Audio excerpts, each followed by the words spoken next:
bem verdade, mas a gente atende 85% de multinacionais. Vocês vão entender isso um pouco mais adiante.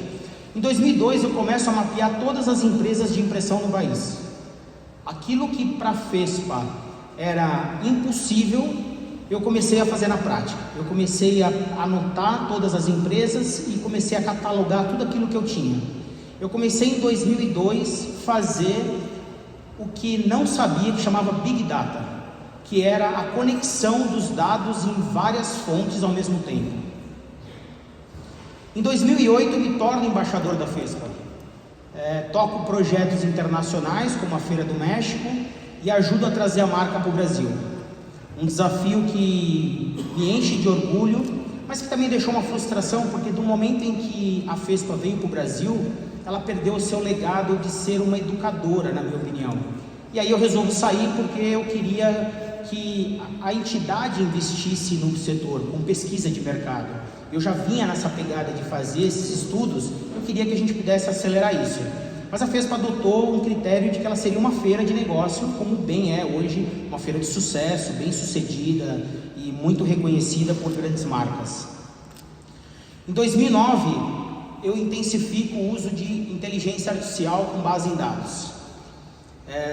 Muito do que eu vou mostrar numa parte aqui para vocês são vídeos antigos que contextualizam o uso da inteligência artificial desde então. Em 2017, eu crio a primeira pesquisa nacional com Big Data. A gente está com os dados maduros e ali eu entendi o jogo. Eu entendi que só olhar para o mercado de impressão não ia levar a nenhum racional que pudesse ajudar o próprio mercado. Então eu comecei a mapear todas as empresas no Brasil, 100% das empresas no Brasil, para poder entender qual era o fluxo de empresa ou de tipo de trabalho que levavam para a impressão. Bom, em 2020 eu mudo a revista Empresário Digital e levo ela para um nível de C-Levels. Eu me provoco frente a uma crise que a gente teve, a entender que os dados poderiam comunicar com novas categorias além da impressão. Então eu comecei a falar com o cliente do meu cliente, eu comecei a falar com as marcas, eu comecei a falar com as grandes empresas, eu comecei a atrair presidente do McDonald's para ser capa da revista. E aquilo que parecia impossível aconteceu. A gente sai de um volume de 7 mil impressões de revista por mês e hoje vamos bater esse mês aqui. Esse mês é atípico, porque a gente tem uma pessoa muito especial na capa, uma mulher guerreira, que a gente vai bater 180 mil exemplares, mas a média mensal está sendo 100 mil exemplares e isso me enche muito de orgulho. E 2025, eu tenho orgulho de dizer que hoje eu tenho 500 milhões de empresas na minha base de dados que representam todo o mundo. Eu tenho 100% das empresas brasileiras mapeadas e tenho ao todo 500 milhões de empresas no mundo inteiro. Bom, quem aqui conhece Cyrano de Bergerac? Levanta a mão, por favor.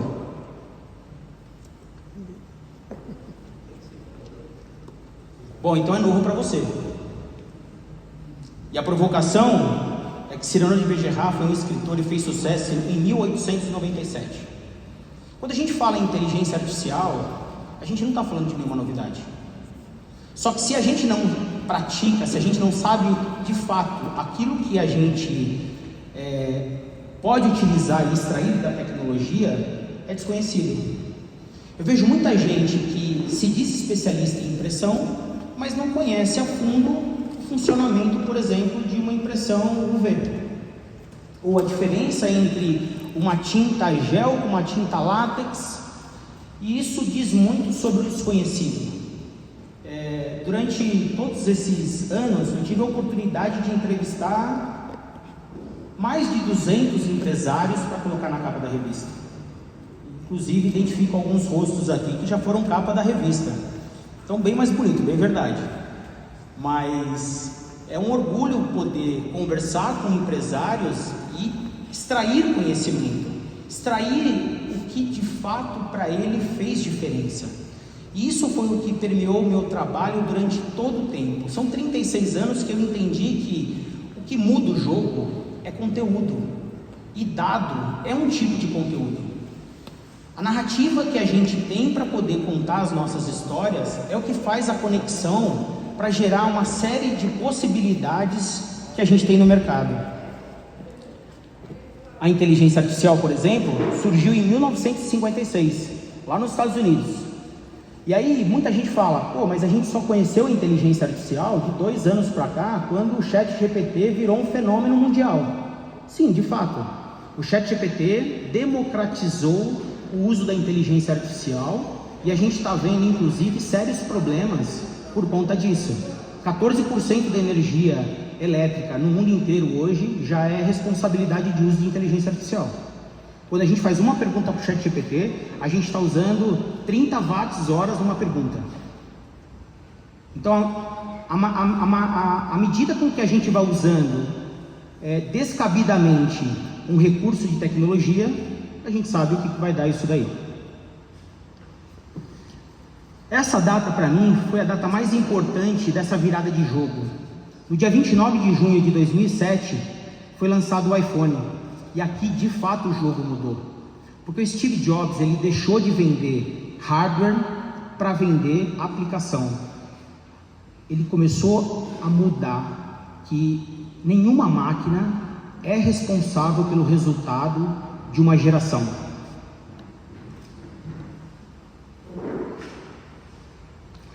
Em novembro de 2022 surge o ChatGPT. Novembro de 2022. Parece que foi ontem, né? 2025 a gente tem a geração Z economicamente ativa. São pessoas que têm entre 15 e 30 anos de idade. Eu estava num evento mais cedo de marcas que tinham 200 marcas.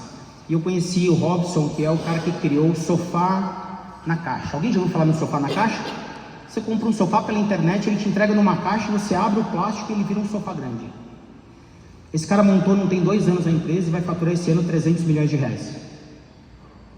A nova economia está conversando com os compradores de uma maneira diferente, na mesma velocidade que os novos compradores, e essa geração Z vai deixar um grande legado para a gente, também está conversando e consumindo todos os seus produtos de uma maneira diferente.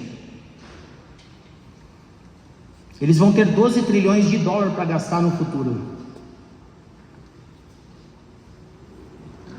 E para eles o consumo virou entretenimento.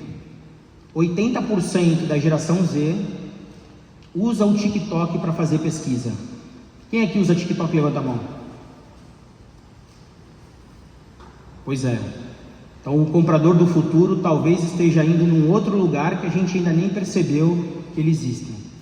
Mas o fato é que a gente precisa desenhar o futuro. E esse futuro a gente começa a desenhar agora.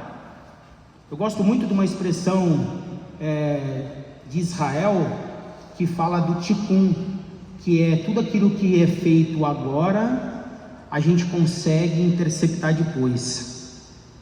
E a gente consegue fazer isso planejando. E a gente planeja isso através de dados, através de informação. E informação, ela está disponível para nós ao tempo todo. Tudo que a gente precisa fazer é criar preditividade nos nossos negócios. A gente precisa prever o que pode acontecer com os nossos negócios se tiverem alguns cenários ou algumas possibilidades.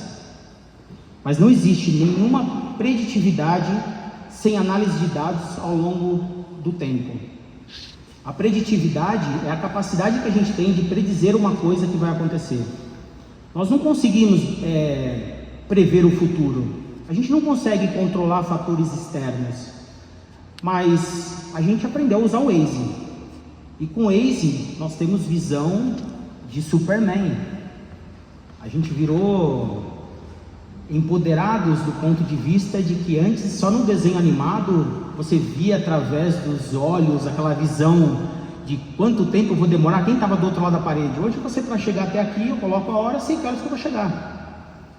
Eu tive o prazer de receber e acompanhar o fundador do Waze e um bate-papo incrível, onde toda a tese dele estava baseada em cima de preditividade, de predizer a partir de colaboração aonde estava a concentração de carro. Depois que alguém cria isso, parece simples, Mas o fato é que o simples é o mais complexo da gente fazer.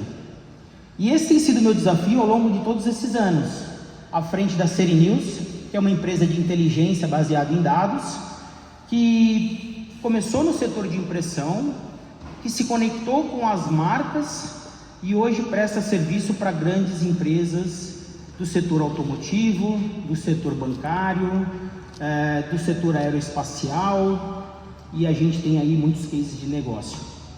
Além da Serinews, eu hoje sou sócio de uma empresa chamada Nuremberg Messe, que é hoje considerada a segunda maior empresa de eventos do país, uma empresa pública-privada alemã, com sede em Nuremberg, e que realiza eventos como farmacêutica, cosmética, PET, que a gente vai ter agora no segundo semestre, analítica e outros setores da economia, como decoração. São 28 setores ao todo.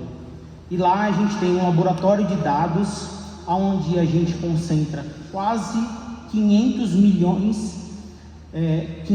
mil empresas visitantes de todos os eventos.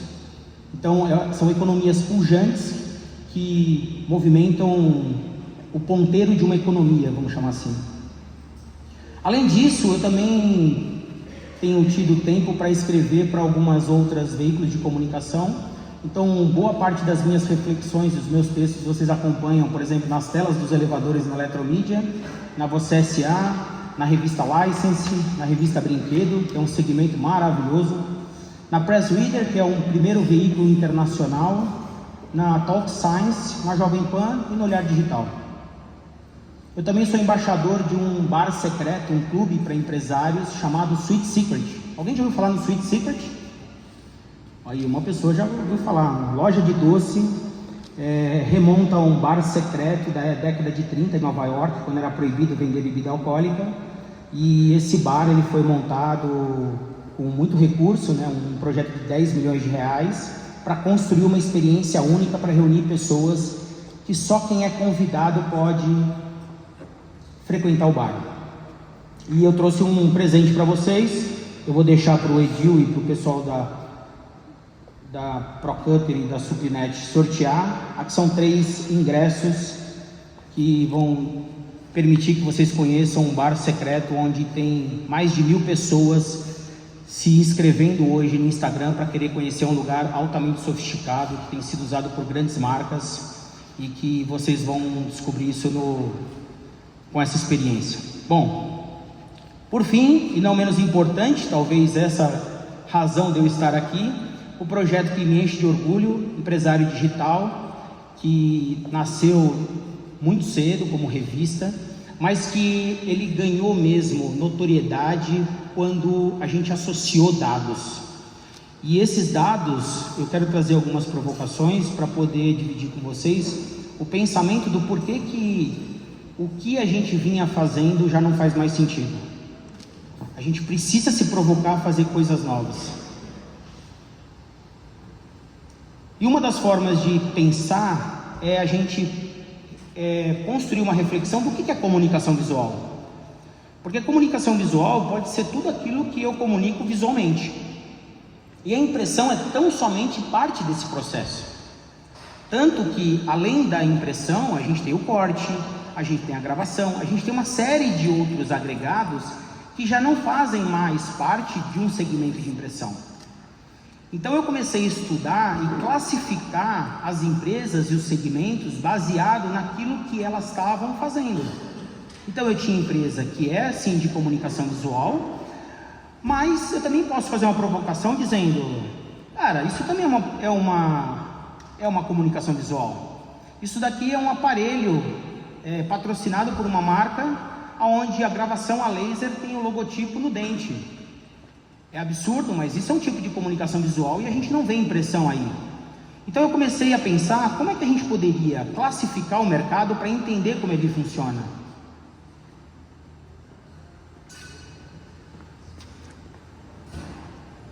Então meu racional foi, em 2017, comecei o estudo, lá em cima tem a data. Eu comecei a olhar quantas empresas ativas tem no Brasil e como elas se dividem. Então eu tinha 20 milhões de empresas se dividindo basicamente entre varejo, serviços e indústria. Do outro lado,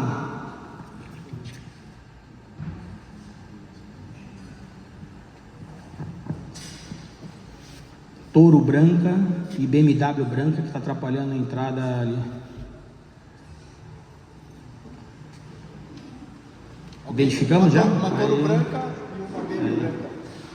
Desculpa, pessoal. Imagina. Então, em 2017, eu comecei a construir o racional e falar, cara, vocês concordam comigo que 20 milhões de empresa, em algum momento precisa ter alguma coisa que vá à impressão? Precisa fazer um folder, precisa fazer um catálogo, precisa fazer um banner, precisa fazer uma comunicação.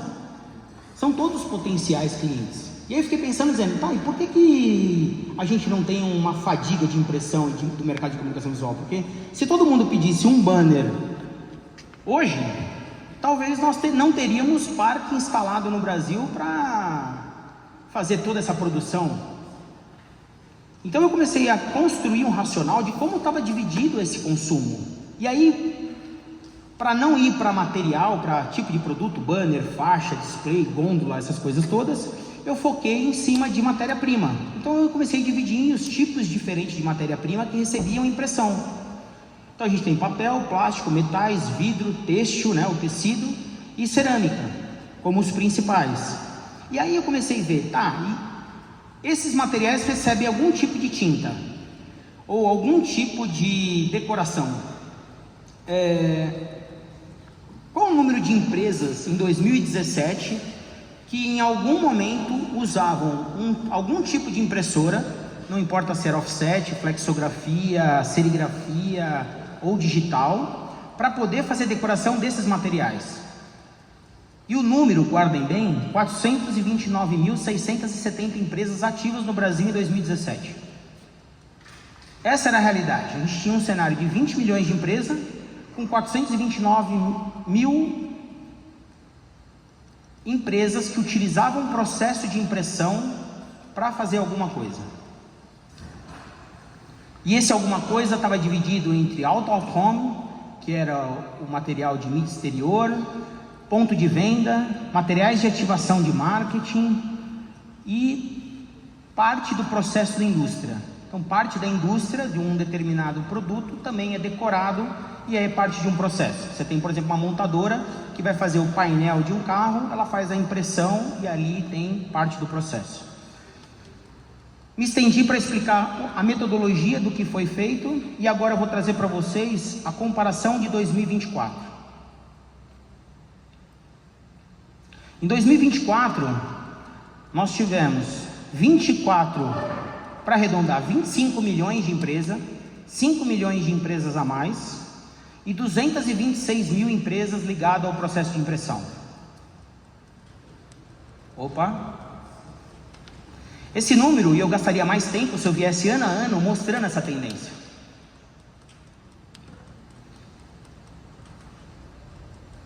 Então a gente começou a olhar por setor. Quanto que essas empresas juntas geravam de faturamento?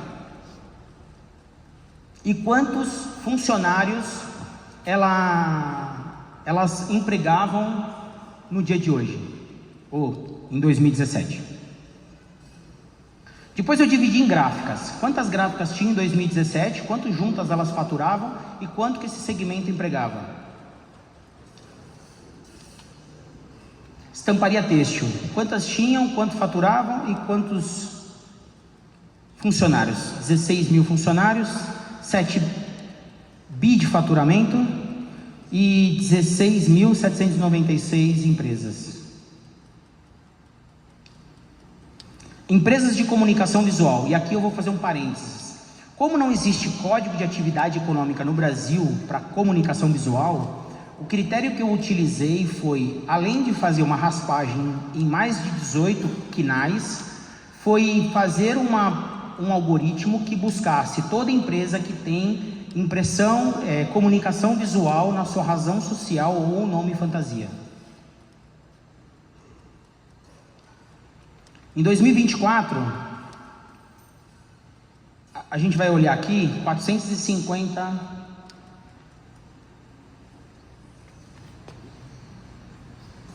bi de faturamento. Eu acho que é mi, né? Eu estou falando bi e é mi. Não, bi, isso. Aqui em 2024, eu tenho 222 bi. eu tenho uma queda brutal de receita, além do faturamento, além do número de empresas. E aqui sucessivamente para a comunicação visual, que vai ficar mais fácil de olhar, onde a gente tem basicamente as empresas de comunicação visual, o faturamento de 6,8 bi, 24 mil funcionários empregados, e aqui eu tenho basicamente de 2018 até 2024, o número de empresas que começa com 19.312 e hoje, em 2024, a gente tem 15.051 empresas.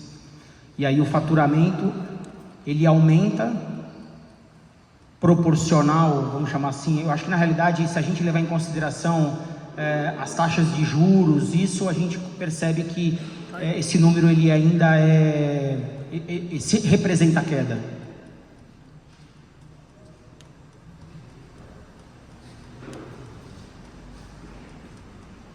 Então a gente está falando de um segmento que perdeu sua força, sua pujança de 40% em 7 anos. Isso é um dado de realidade. Essas fontes estão ligadas à Receita Federal, Secretaria da Fazenda, são todos dados públicos que eu fui fazendo coleta dessas informações e organizando esses dados.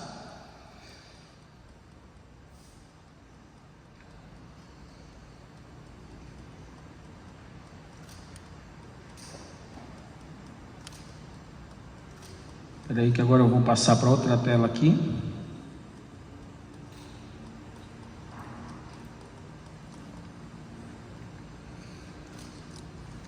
Depois que eu terminei de fazer esses estudos de mercado, e esse estudo de mercado ele é atualizado todos os anos, baseado em Big Data, então todo final do ano eu faço uma raspagem dos dados na Receita Federal e atualizo essas informações de modo a entender o que está acontecendo como características de comportamento de um setor.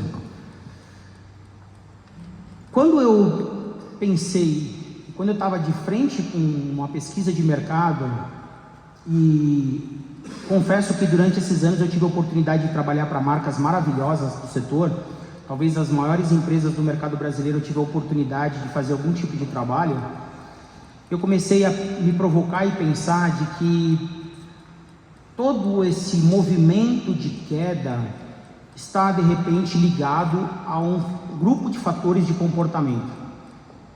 E esses comportamentos, eles só poderiam ser rompidos ou alterados se eu me provocasse de conhecer outro lado, se eu me provocasse a entender quem está do outro lado consumindo. Então, por que o varejo está parando de fazer material de ponto de venda? Por que está reduzindo? E muito disso tem a ver com o fator de que a população ela está envelhecendo, as coisas estão mudando rapidamente e a gente não está se dando conta de mudar muitas vezes o lugar onde a gente está criando interlocução.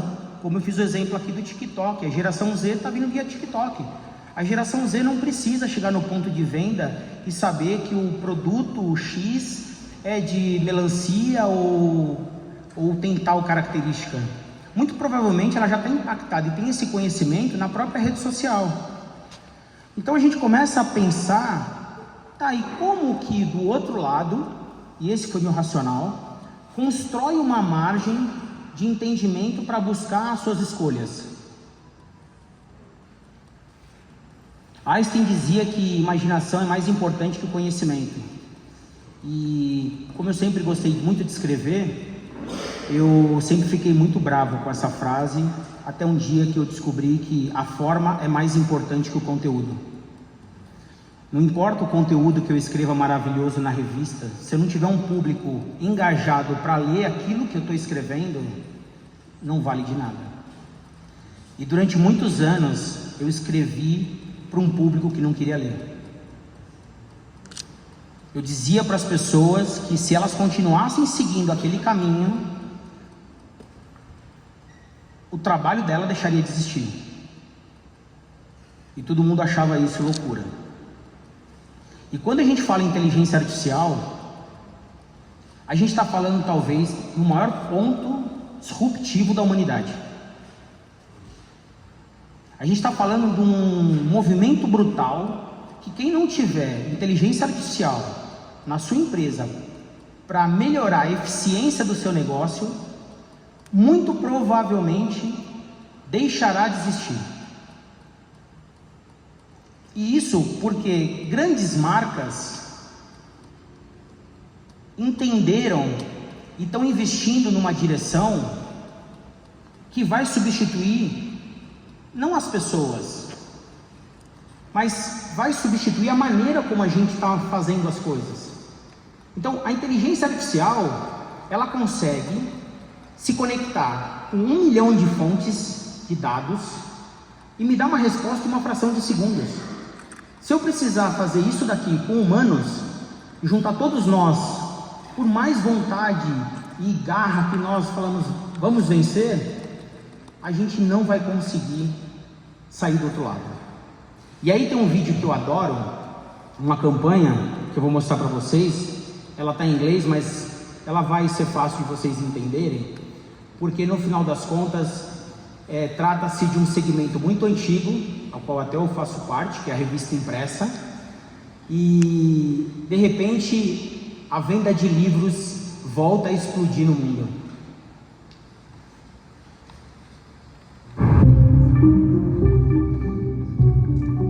Uma editora de livros.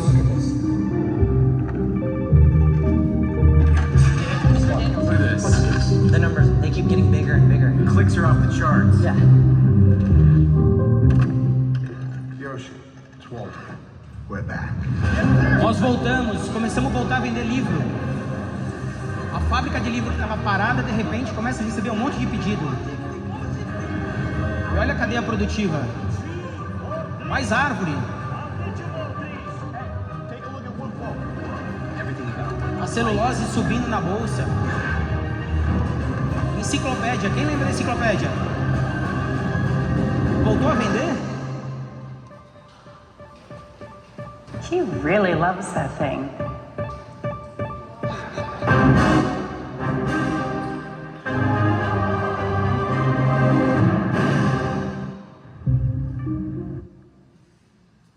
É sobre isso. É sobre movimentos que causam, e obviamente que esse é um comercial provocativo, para apresentar a geração Z para o mundo e para dizer, olha, a gente vai fazer uma revolução nisso tudo aqui. E quem não estiver preparado, grandes marcas conceituadas estão sofrendo porque ignoraram uma faixa da economia.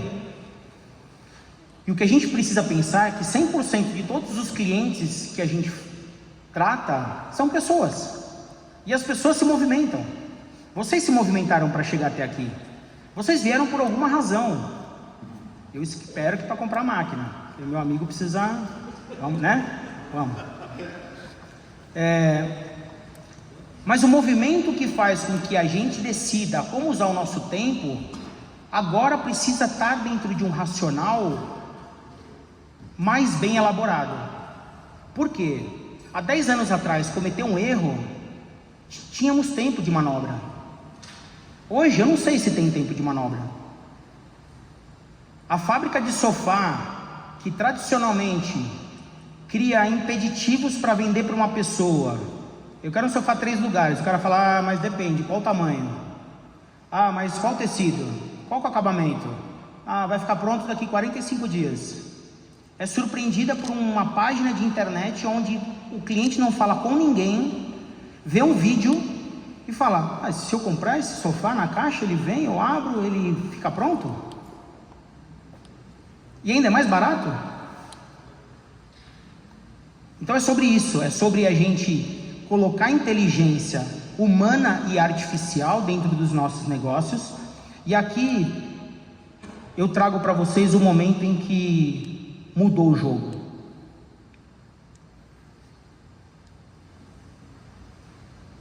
Isso é uma comercial da Apple, quando ele faz o que seria preditivamente o apocalíptico de deixar de existir os apps.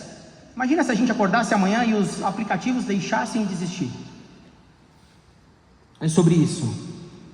E aí ele usa uma narrativa de um cara My desk is on the que é 7th floor. estagiário que é contratado no data center. Make sure to keep your ID with you because you're going to need to badge in every time you re-enter. Cafeteria is on the 4th floor, and we generally take lunch about 12:30. Não tinha onde pôr o estagiário, vamos pôr ele no data center. No, yeah. With the big move coming up, it's kind of crazy around here. I promise it's only temporary. All right, thank you. É temporário. Eu vou arrumar um lugar para você melhor.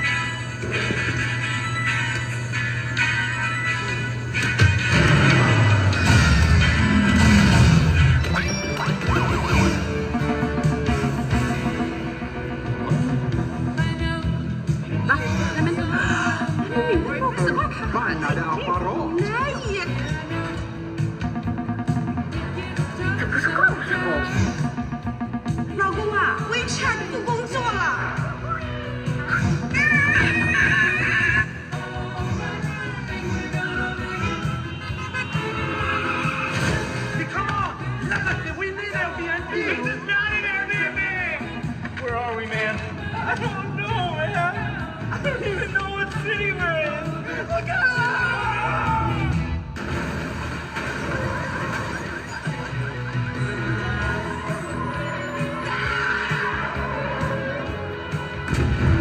World leaders are declaring a global state of emergency until the app situation can be resolved.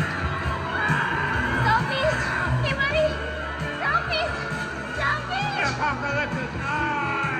Apocalypse! O novo Face App. Já que não dá pra fazer no aplicativo, que tal fazer... Como seria a loja de aplicativos se ela fosse na vida real? Do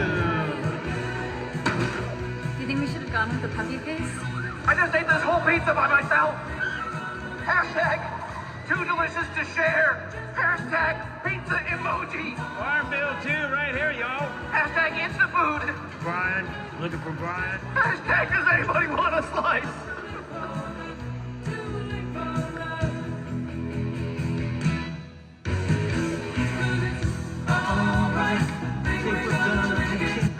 Isso foi uma campanha da Apple para sensibilizar os criadores de aplicativo para dizer que eles eram mais importantes do que o próprio aparelho. E a colaboração que esses caras fizeram nessa época foi disruptivo, porque novas economias surgiram de uma maneira exponencial. Nós não teríamos o ChatGPT no dia de hoje se não fosse o uso de aplicações simples como essa daqui, como aplicativos. Nós não teríamos isso. Então isso mudou a maneira como a gente passou a consumir as coisas, e essa maneira ela não vai mudar, ela vai intensificar. Então o vídeo foi muito assertivo de mostrar que nós não vamos voltar mais para trás. Quem achava que Bitcoin era modismo, tá aí. Os números falam por si só. E acreditem, 99% de quem investe em Bitcoin é trade, é compra e venda. Não são investidores perenes. Eu lembro de uma economista que chegou uma vez e falou: o dólar devia estar a, sei lá, 2 e pouco, e ela falou: o dólar vai chegar a 4. E ela foi mandada embora, essa economista do Santander. O presidente da República demitiu ela. Foi um escândalo. Passou aquele tempo, e aí eu fui escrever sobre o dólar tá R$4. Tipo, olha só, ela acertou. E quando eu estava escrevendo, eu me dei conta que, pô, eu sou um imbecil. Porque eu concordei com o texto dela, eu entendi o que ela falou, fazia sentido, e eu não fiz nada nessa direção. E o que a gente está vivendo hoje é a mesma coisa. A gente está vivendo isso numa proporção que a gente ainda não faz ideia de onde vai chegar.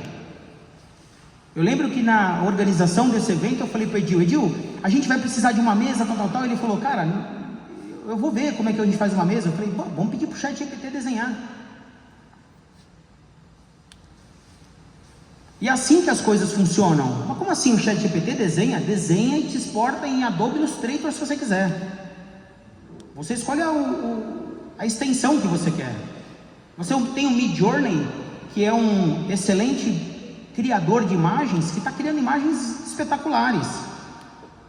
A gente tem exemplo de filmes do cinema que levaram muito tempo, 6, 7 meses para fazer um comercial, que gastaram milhões de dólares, que estão sendo reproduzidos com inteligência artificial numa qualidade melhor, em uma fração de segundo por $50.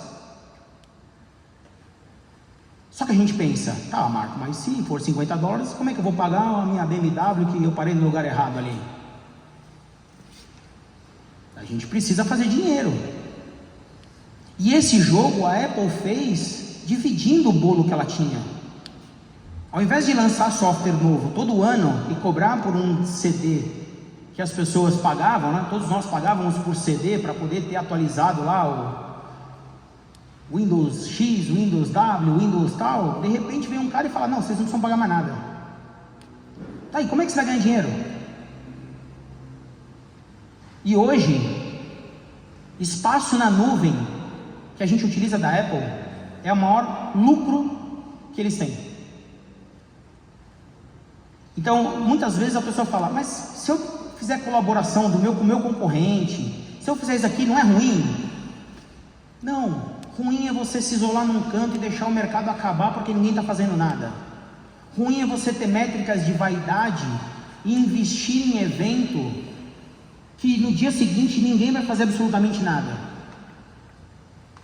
Todo mundo esqueceu, todo mundo... a vida continua. Isso daqui não é para mim, diz o grande sábio que fala, não, isso daí é bobagem. Vou continuar fazendo as minhas coisas aqui, que está tudo certo. E eu gosto muito de uma frase que Sócrates dizia, que inteligência é saber resolver problemas. Isso permeia muito do trabalho na parte de dados. Eu comecei a entender que dados poderiam resolver o problema das empresas.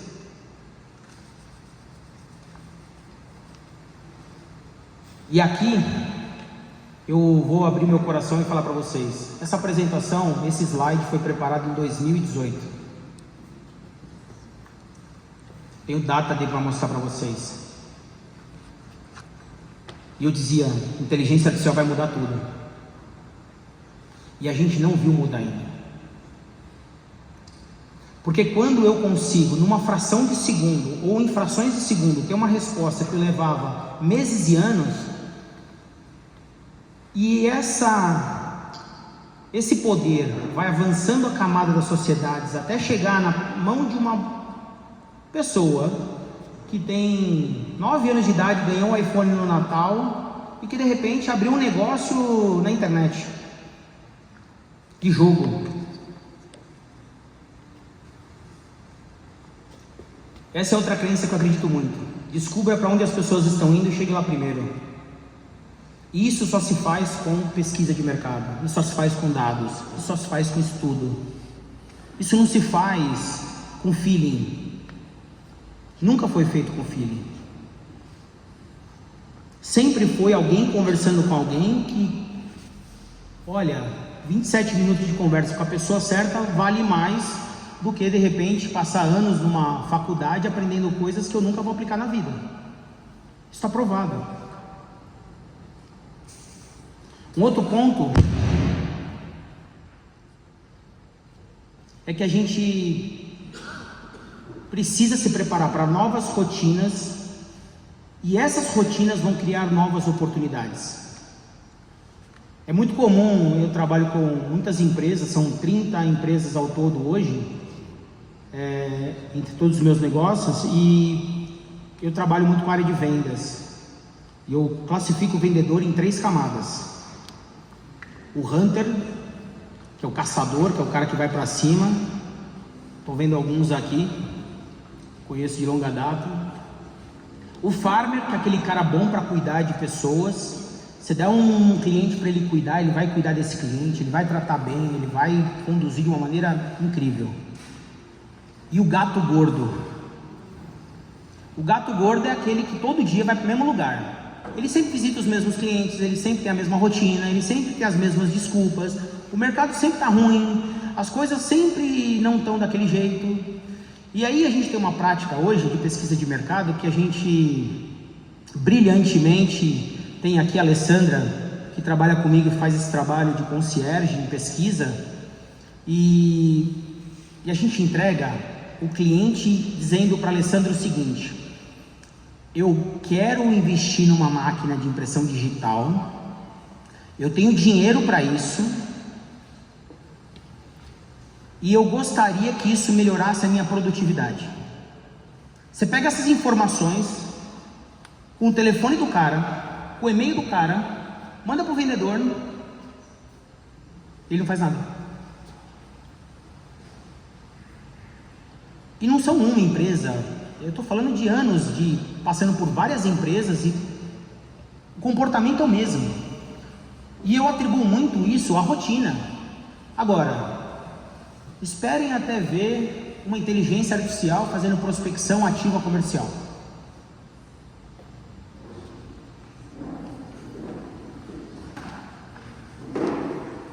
Precisa transformar informação em valor. A gente tem muita informação, só que a informação que a gente tem, a gente não está fazendo nada com ela. A gente não está classificando essa informação e transformando ela de fato em algo que possa ajudar o nosso dia a dia.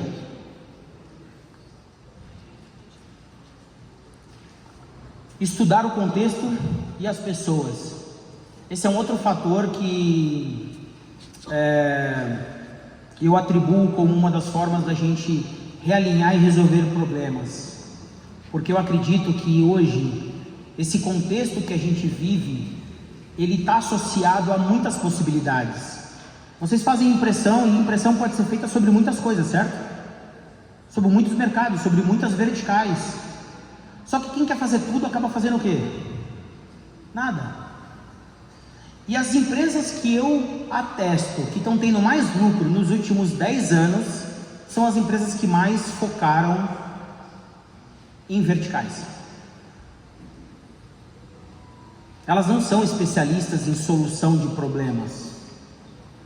Elas são boas em entregar um tipo de aplicação que ajuda a marca a se comunicar melhor, a produzir mais. E a gente precisa entender e deixar cada vez mais claro quais são os nossos entregáveis. Porque parte do que a gente está entregando para as empresas é um problema. E eu vou contar um fato rápido que aconteceu recentemente. Quem acompanha a revista sabe que eu fiz uma capa com o presidente da Almap, que é considerada a maior agência de publicidade do mundo. Tem as maiores contas. Tem lá Bradesco, tem lá Volkswagen, tem enfim. E numa dinâmica de entendimento, eu comecei a perceber que as pessoas que estavam ali dentro têm dificuldade de conhecer e se conectar com o mercado de comunicação visual, por exemplo, de impressão. Por quê? Porque as variáveis para você comprar impressão hoje, ou um material de PDV, ou um material de ativação, está com uma interlocução muito descabida. Então a pessoa que está lá na ponta, falando com o cara da marca, está querendo falar para o cara que, olha, nós temos agora uma máquina que imprime látex. E látex é maravilhoso. Só que é a mesma coisa que eu falar que eu estou vendendo filtro solar 78. Se eu não for um dermatologista que conhece fórmula, para que adianta saber qual é a potência de fator de um protetor? E a gente viu que protetor, os caras começaram a vender mais quando falavam, esse aqui você passa na pele e dura 24 horas ou 12 horas. E é resistente à água. Ou seja, passa a vender o benefício e não a condição técnica. Né? E o Thiago está aqui, vai falar um pouco para vocês do lançamento que a HP tem, sempre gostei muito do trabalho que a HP faz, e tem alguns cases de sucesso com a HP, inclusive de Cytex, que era brutal no mercado, onde a marca sempre usava o case de sucesso para poder comunicar com o mercado. Quer dizer, ao invés de eu falar sobre tecnologia, eu vou pegar um cliente meu que vai falar como ele aplica. Isso moldou gerações. Isso ajuda a gente a falar de novos entregáveis.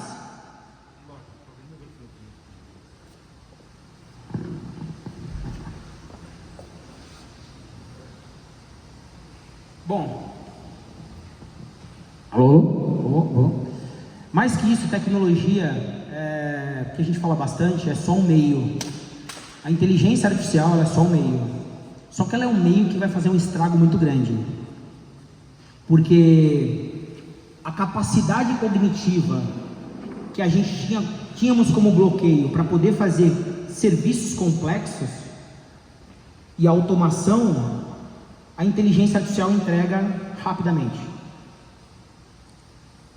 Então é possível você chegar para uma inteligência artificial e falar: olha, eu acabei de voltar da agência e o meu cliente quer construir um jogador de basquete na parede e tem que ter X metros, o cara tem que ser assim, tem que ser assado.